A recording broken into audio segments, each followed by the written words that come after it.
What's going on, YouTube? My name is Donovan. Got a quick tutorial for you today on these puppies right here. I've been doing faux locks now for about 2-3 years, something I've become pretty interested in. And I wanted to throw a little tutorial at you. This is for the people who have been interested in faux locks. You're thinking about doing it. You like them to look really natural, even for my fellas, or you just kind of into doing them by yourself. If that's what you want to do, where there's a will, there's a way. You can do it. I got a lot of stuff on, like the technique that you can use. There's a lot of stuff out there, but I wanted to kind of throw something at you. A little matter of perspective, don't hurt. If this is what you're into, stay tuned. Like, share, comment, all that good stuff. See if we are meant to be. It's terrifying. It's terrifying. Hair I used was by Bobby Boss. I only paid about $5.99 for this pack. You can find it at your local beauty supply.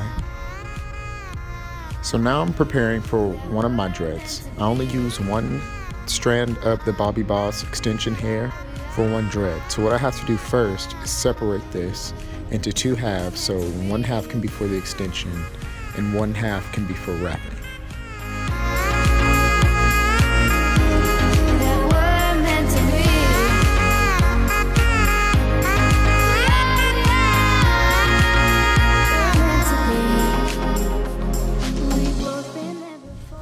So this process takes a lot of patience and a little bit of practice, but I definitely recommend that you do separate your strand into two halves, because it makes sure that your dread looks really natural, not too bulky at the root.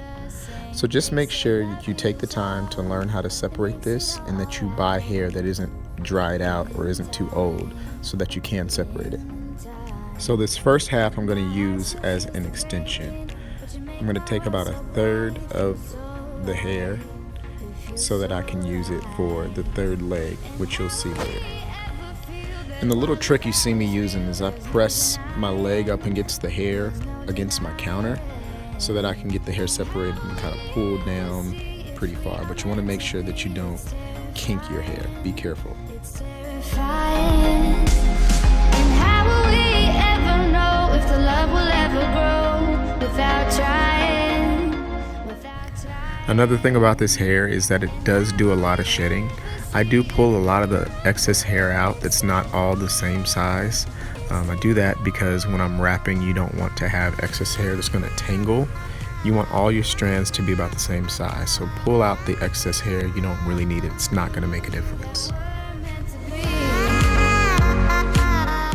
So this is the last step for the extension, but probably the most important. What you want to do is you want to take that 1/3 piece and kind of hook it around your other larger piece and combine it. And you want to see this little hook that I'm going to create here. This is going to be the base for your extension that you're going to combine with your own hair. So it looks like this. Make sure you have that little hook there. The 1/3 leg needs to be at the top. And remember, you're using half of the dread for your wrap and half for your extension. So now getting into my hair. So what I did is the first 2 rows, I kind of did those parts a little bit closer together and smaller. But getting further back in my head, I chose to make them a little bit bigger. Number 1, because I don't have to do as many dreads. Number 2, they aren't as painful. Near the front, they do get a little tight, and they are a little rigid for a little bit, as you can see. I do that for the look. When I pull them back, I want it to kind of look like really natural in the front.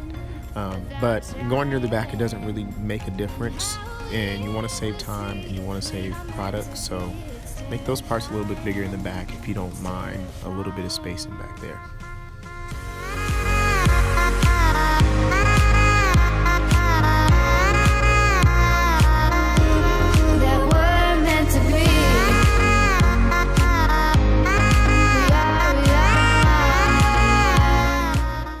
Now this is the most important part of making sure your dread looks natural at the base. It's your braid. So here's what I do. I separate my hair into 3 pieces. 2 bottom portions on the sides and then 1 middle portion that I'm going to pull up to the top. You're going to kind of see how I distinguish these. So these 2 side pieces, I'm going to do those 2 bottom legs on, and the top portion that I've pulled up, I'm combining with that 1/3 piece that I did in my extension. So you hook the 2 bottom portions around the top and around the sides of your bottom pieces, and I grab nice and tight along the top. See? And now I slowed this part down for you, and you see how I kind of work it. I'm grabbing with my pointer and and my thumb the side pieces, and I'm hooking my middle finger and my ring finger around the 2 in the middle. And then I take the middle part and twist around to the outside piece, that's the bottom piece, and then I take my 1/3 portion, bring that to the middle, and then I continue to braid. This is the most important part for making sure that you don't have a knot at the beginning of your braid and that is kind of seamless. You need that for starting your dread.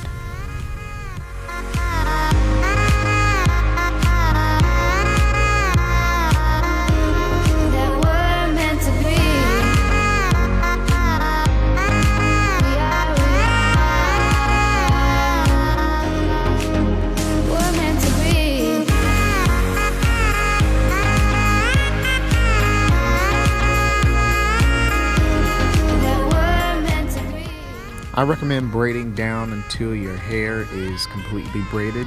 You don't have to braid down the full length of the extension. It's just not necessary, and you actually need it to be free at the bottom when you're going to be doing finishing on the dread. I'll show you that as we go. But just remember to braid down your natural hair and leave the rest out. How to get to know someone like you. Someone like you. I want you to know me, 'cause I know then you'll see. So now I'm going into the wrapping. What you're gonna see me do right here is kind of pull out, and you see that the end of this piece is tapered a little bit. This is the only part of the dread hair that you want to be blunt. So I'm gonna clip it. And you need that because you want all your pieces even for when you're wrapping. So only clip that part. Try not to clip off that much. Try to keep as much hair as possible. But then you want to kind of anchor at the bottom of your dread. Don't anchor at the top. And then I start wrapping around. And wrap around 3 or 4 times. Then grab it. And you can kind of push up a little bit on it too. What you also see me doing here is a little bit of a twisting open of the hair that I'm wrapping around. You want to make sure that it's not tangled or like coiled. You want to uncoil the hair so that it lays flat down on your dread. So you'll feel it out. You just don't want it to feel like tangled up. Make sure the hair is opened up and wraps around to where it covers your hair completely.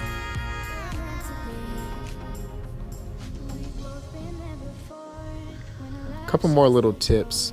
You want to make sure that when you're pushing up on your dread that you're not pushing up the wrapping hair too hard. When you do it too hard, your dread is going to coil, and you don't want it to coil too much, especially in the front. So make sure that you focus more on making sure that the hair is unraveled when you wrap it around, and that everything is laying flat and you don't have any knots. So you see me do that here. You can start to see that my hair knotted a little bit. Take that extra time to make sure you're pulling those extra knots out, because they can create little bulges in your dread if you don't. There's no denying. And how will we ever see if we are meant to be? It's terrifying. It's terrifying. And how will we ever know if the love will ever grow without trying? So this is one thing that I might do that's a little different than everybody else's. When you get to the bottom of your first piece that you're wrapping, what I start to do is pull out about a third of the hair that's at your base, and I pull down the end of that hair that I was wrapping back into my base. And then I keep wrapping around. I don't combine my wrapping piece with more hair.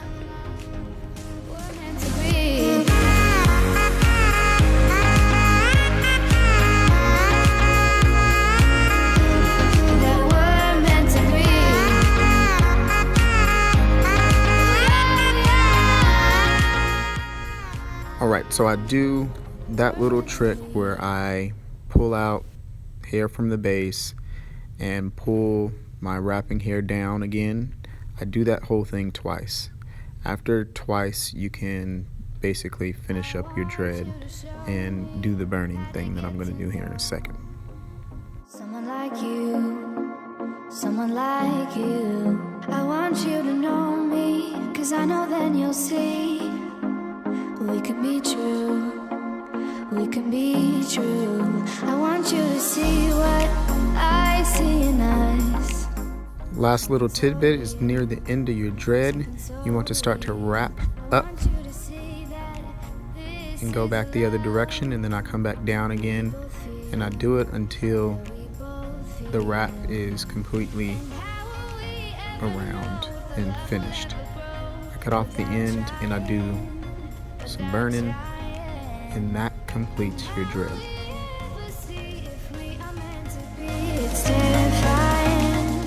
And this is the completed look. So this is aged. I've had this now for about a week until they're laying a little bit flatter, and I'm about to pull it up into my favorite little look, little man bun. I'll give you a little spin and you're done.